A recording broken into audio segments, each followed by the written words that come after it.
Un gusto tenerla con nosotros en esta mañana. Vamos a iniciar la entrevista con Verónica Cuedo, que realmente es una gran admiradora y la quiero mucho. Hoy yo la quiero infinitamente. Nelson, usted lo sabe, siempre que la veo es un placer gigante y además es un honor hoy día, el Día de la Mujer, y que lo hemos venido diciendo toda la mañana. No se celebra, se conmemora. Es un día para estar en silencio o a gritos, pero no para estar con flores y chocolate. Por favor, a los hombres, a los señores, no nos den chocolate, no nos den una rosa. Usted ha trabajado... Denos trabajo. Exacto, denos trabajo, eso es lo que más necesitamos. Bien pagado. Y bien pagado. Vamos a hablar. Nelsa Curbelo, distinguida uruguaya ecuatoriana que se ha dedicado por más de 43 años a luchar por la paz, trabajando con jóvenes inmersos en pandillas, a quienes reinserta en la sociedad. Experta en derechos humanos y resolución de conflictos. Realizó estudios en el Magisterio de Uruguay. En 1963, con 22 años, viajó a Francia, donde formó parte de la comunidad religiosa de las Hermanas del Sagrado Corazón. Fue en ese país donde se instruyó en teología en la Universidad de Toulouse. Después de 5 años de noviciado, vivió por un corto periodo en el barrio pobre de Pamplona, España, hasta que fue enviada a Riobamba, Ecuador. Aquí colgó los hábitos, sin que eso significara que dejara su labor de ayuda a los más necesitados. Realizó un posgrado en manejo de conflictos en la Universidad Santa María de Guayaquil y en el 2012 recibió un doctorado honoris causa en la Universidad Ramón Llull de Barcelona, España. Es conocida su labor, es público y notorio lo que usted hace por el servicio, por el espíritu de servicio que tiene, no sé si por su época de novicia que llegó así, pero yo sé que los derechos humanos son algo que es intrínseco en usted. Vive peleando por causas que mucha gente no le entiende. Ecuador es un país violento y machista, es difícil. ¿Cómo ve usted, cómo rescatamos los derechos de las mujeres y los niños en una sociedad de esta manera? Yo creo que hay que rescatarlos, hay que hacerlos emerger. Es decir, que están, pero nunca estuvieron. Es decir, hay que hacerlos crecer. Los derechos humanos son la historia de los fracasos de la humanidad. Siempre se dice un derecho cuando no lo hay. El derecho a la vida es porque no había derecho a la vida. El derecho a la igualdad de los seres humanos porque no somos iguales. El derecho de las mujeres porque no los tenemos. Cuando los tenemos no los reclamamos. No reclamamos el derecho a respirar porque respiramos bien. El día que tengamos toda una polución que no podamos respirar, diremos tenemos derecho a respirar sanamente. Es decir, los derechos humanos florecen o se elaboran, se expresan porque es una aspiración a tenerlos porque no los hay. Y el rescate supone que algo había y yo lo voy a hacer, lo voy a rescatar. Claro, algo que existía. Y me parece que es al revés, es algo que tiene que emerger, porque las mujeres hemos sido consideradas o tratadas un poco como secundarias, como algo que no es, por lo menos en esta parte del mundo, en la parte de nuestra occidental. Justamente sí. Hablaba con Yolanda hace poco de que en estos en lugares rurales o de escasos recursos económicos se habla de que si el padre, que le cuesta mucho darle educación a un hijo, y tiene un hijo y una hija, le da la educación al varón porque el varón va a tener que mantener una familia, en cambio la mujer va a casarse, va a parir, va a colgar el título, no sirve, es plata desperdiciada. ¿Cómo hacemos o cómo se está haciendo para que esto de alguna manera cambie, mejore, para que las prioridades estén claras, que la educación es la única cosa que puede salvar a una mujer de la violencia? ¿Cómo se puede lograr esto? Usted que trabaja con sectores que están comprometidos a nivel económico, con sectores conflictivos, y usted lo ve de primera mano. La violencia contra las mujeres es un problema de poder. Es un problema de poder. Y lo que está en crisis es el rol del varón, no el de la mujer. Son los varones que no saben más cómo ubicarse en este mundo. Todo se ha caído. Ya no son los que sustentan la familia, las mujeres aportan mucho. No son el juez. Las mujeres, por lo menos una parte, y se ha tenido toda la sociedad, empieza a poder expresarse, dirigir, opinar, aportar, expresar, y eso te quita todo aquello que hasta la religión estaba metido en eso, porque es uno de los pilares Cuando te dicen que tú saliste de la costilla, cuando te dices que hace poco tuve un problema con una celebración religiosa en que un pastor le decía que a él, que él era la cabeza y ella era el corazón, y decía, pero entonces le falta algo a los dos, ¿cómo es esto? Y que la mujer debía obediencia al marido en plena celebración. Yo empecé a protestar y se armó un problema. Bueno, entonces, cuando te dicen eso... Te amo, me encantaría haber estado en esa ceremonia. Uy, se armó un desastre. Bueno, entonces, si eso es así, si además lo sacralizas, tu poder está sacralizado, Dios es varón. Nadie imagina a Dios madre, Dios es padre. Entonces, toda la sociedad está, en nuestra sociedad occidental, está como estructurada culturalmente, y es todo el problema del género, como el poder y la fuerza que tiene el varón. Y las mujeres estamos sometidas a esto y tenemos que entrar en esa estructura. Cuando eso empieza a resquebrajarse, y se resquebraja por la vida, y se resquebraja por las conquistas, y se resquebraja porque empezamos nosotras, no es regalo, a hacer otra cosa en la sociedad, esto se desmorona. Entonces tú tienes los femicidios, que el hombre mata a la mujer porque no es más su propiedad, porque hace lo que ya, no le hace caso, se está con otro hombre, no acepta, qué sé yo, Entonces, no la logra controlar, y entonces la impotencia la... Yo siempre recuerdo, una vez que estábamos en resolución de conflictos, y me dijo, un profesor nos llevó al mercado, y nos dijo, observen, van a ver lo que pasa. Lo que pasa, dice él, es que esto es tanto en la clase baja como en las altas que se presenta la violencia contra la mujer, ¿no es cierto? Pero dice, lo que pasa es que antes la mujer hablaba, pero ahora además explica. Y dice 1, 2, 3, 4, 5, 6, 7, 8. Antes decía, me parece que, y éramos las intuitivas, ¿no? Mi mujer siempre tiene razón y no sé por qué. Pero resulta que ahora decimos por esto, aquello, lo más allá del otro lado, y sabemos explicarlo. Entonces fuimos al mercado y dijo, observen. Solo observen, y nos sentamos. Entonces había una discusión. Él dijo, le doy 5 minutos a que le pegue un puñetazo. No pasó 5 minutos, pasaron 2. ¿Y por qué era? Porque estaba explicando por qué no debía hacer lo que el otro debía hacer. Dice, ahí ese es un nudo. Si las mujeres, por último, a pesar de todo lo que tenemos que todavía hacer, tenemos otra presencia en la vida. Yo no creo que sea tan difícil aceptarnos diferentes, iguales, porque somos diferentes, y juntos hacer una sociedad justa. Pero eso mueve, socapa las patas de la mesa, como está construida. Vamos hacia otra manera de relaciones en el mundo. Irrita a veces la presencia de la mujer. Bueno, aquí como estamos solo mujeres no nos irritamos. No sé si te entiendo. Y continuamos la entrevista con Yolanda. Elsa, qué rico escucharla. Además, la profundidad, lo que ha logrado sacar ahorita Verónica, ¿no? Es esta profundidad de sus expresiones. No solamente en el ámbito de la mujer, porque también usted ha trabajado con otros sectores que también podríamos decir que han sufrido el patriarcado de alguna manera. Uno de ellos es el sector indígena, por ejemplo. Usted ha trabajado mucho por ese sector. Hoy más que nunca en la historia del indigenismo, esos son una fuerza política dentro del establishment, digamos, ¿no? ¿Es esta una demostración, cree usted, de su crecimiento como movimiento indígena o es un tema circunstancial? No, es una realidad, eso sí es una realidad. Yo viví en las comunidades indígenas de Riobamba, en el sector de Cacha, y recuerdo muy bien cuando habían asambleas, iban los hombres, las mujeres quedaban. Y cuando había que decidir, desaparecían. Y se iban a la casa, conversaban con la mujer, veían y después venían y decía esto. Y era lo que les decían las mujeres en las casas que tenían que hacer, que las mujeres no estaban allí. Pero en casi todas las reuniones las mujeres y los varones estaban juntos. Es decir, iban. Pero habían algunos que habían solo de hombres. Aún esas de hombres, ellos iban a consultar a las mujeres. Entonces hay una realidad distinta, que está dada también, me parece, es siempre la realidad la que manda. En el mundo indígena las mujeres trabajan a la par. Trabajan en el campo, se levantan temprano, hacen montones de tareas, tienen el poder que les da la lucha por la vida. Ahora, mi pregunta va más allá del papel y el rol de la mujer, Sí. que usted tiene toda la razón en lo que dice, sino del propio movimiento indígena como tal.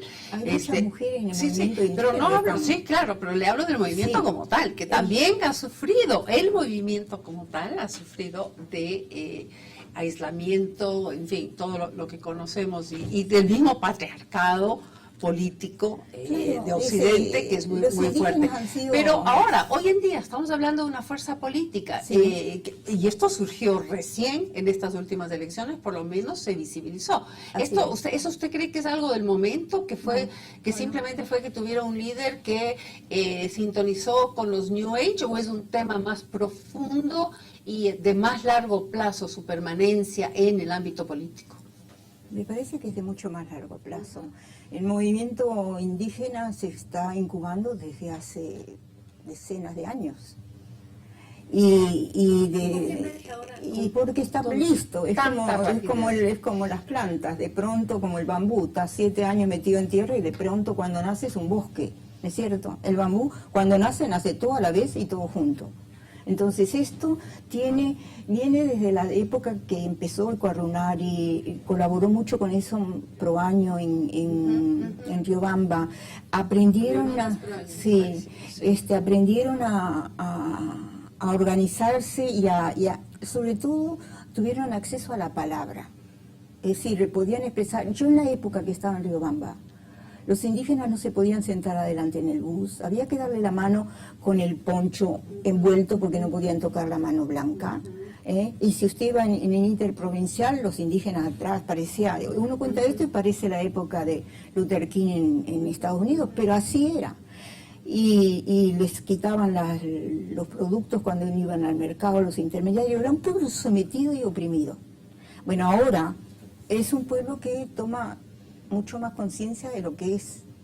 No es un movimiento puro, así como no, es como todos, tienen problemas y defectos, pero sí tienen algo que aportar al país que no se lo ha dejado aportar, y tienen una fuerza de la comunidad.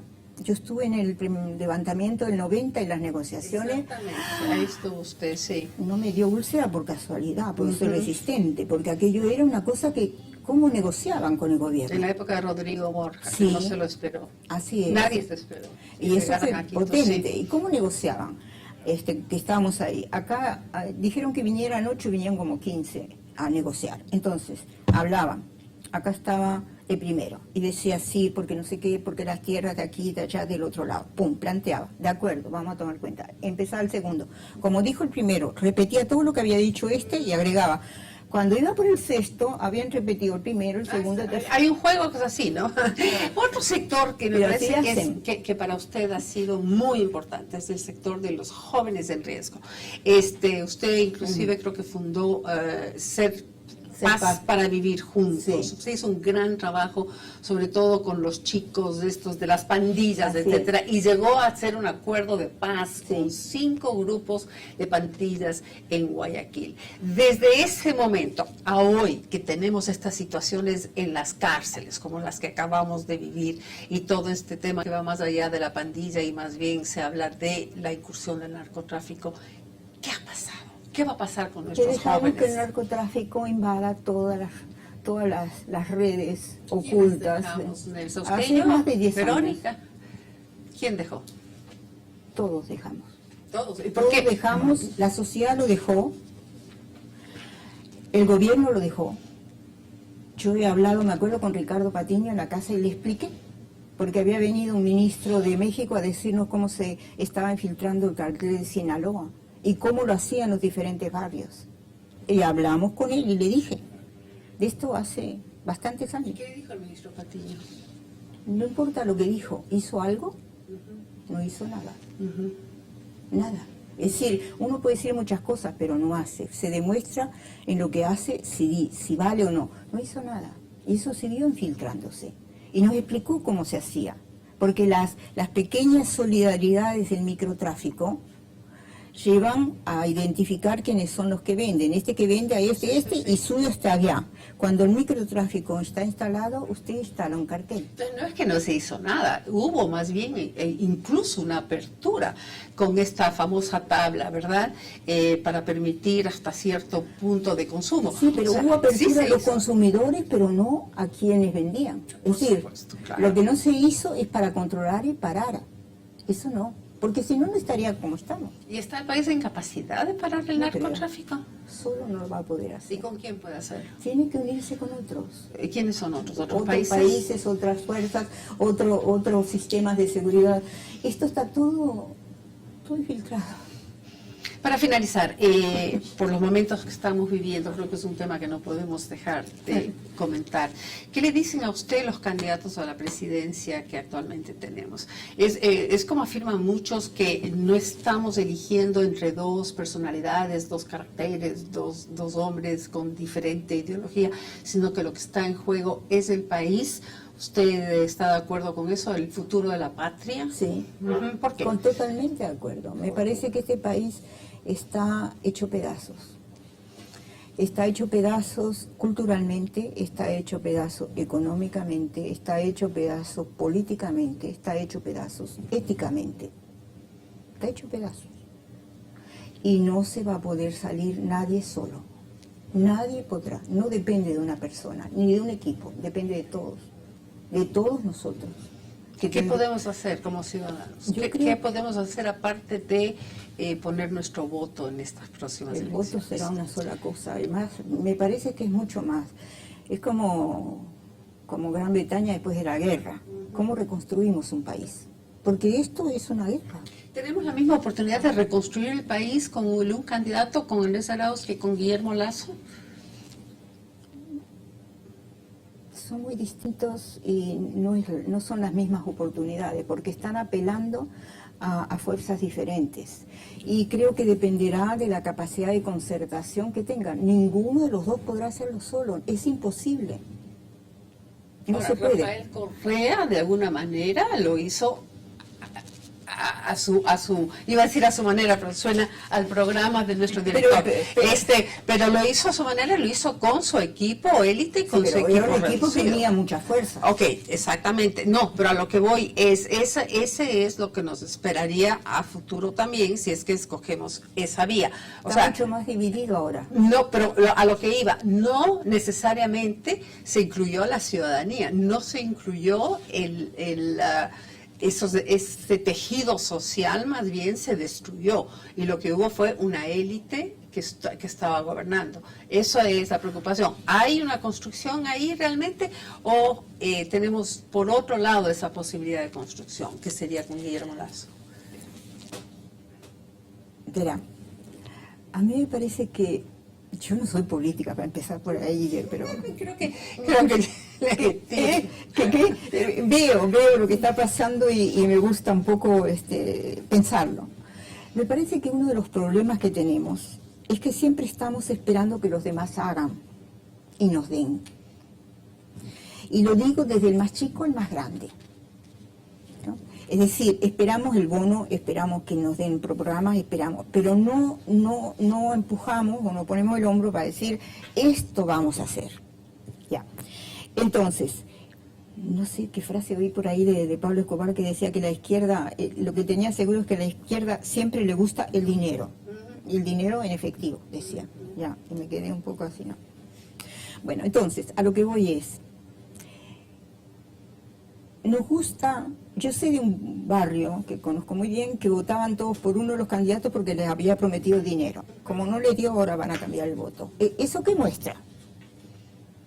Que en el fondo cada uno de nosotros vota por aquello que cree le va a servir. Ya, ¿no? ¿Sí o no? Sí. Y entonces esperamos que eso que nos va a servir lo construya el candidato. El candidato que además va a estar 4 años. No tiene muchas posibilidades. Pongamos que en una de esas lo reelijan, pero en fin. Si Bueno, nosotros... Es Sí, una amenaza quedarse 50. sí, pero eso es una amenaza. No creo que haya pueblo que lo resista. Pero A ver, Tenemos Venezuela. Sí. ¿Cuántos sí, años sí. está bueno, Venezuela? pero ¿Cuántos años Venezuela está es un narcoestado, Nicaragua? por eso le digo un narcoestado. ¿Sabes lo que yo tengo Y miedo? usted acaba de decir que Ecuador Pero es un vamos para eso, Yo narcoestado. tengo terror, no a que nos convirtamos en Venezuela, sino, con todo respeto por los mexicanos, en México, que es diferente.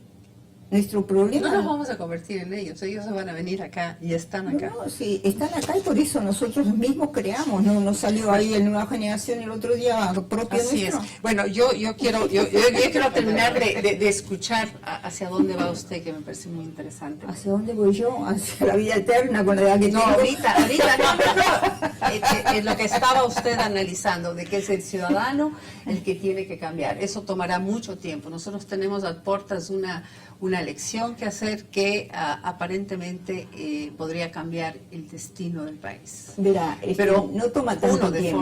forma- Toma tiempo, mucho tiempo el proyecto largo, pero hay que hacer cosas inmediatas. Las dos, porque tiene que haber una especie de cirugía rápido que salve al enfermo y el proyecto largo que lo va a cambiar de fondo. Pero si no lo cambia inmediatamente en algunos aspectos, se muere el enfermo.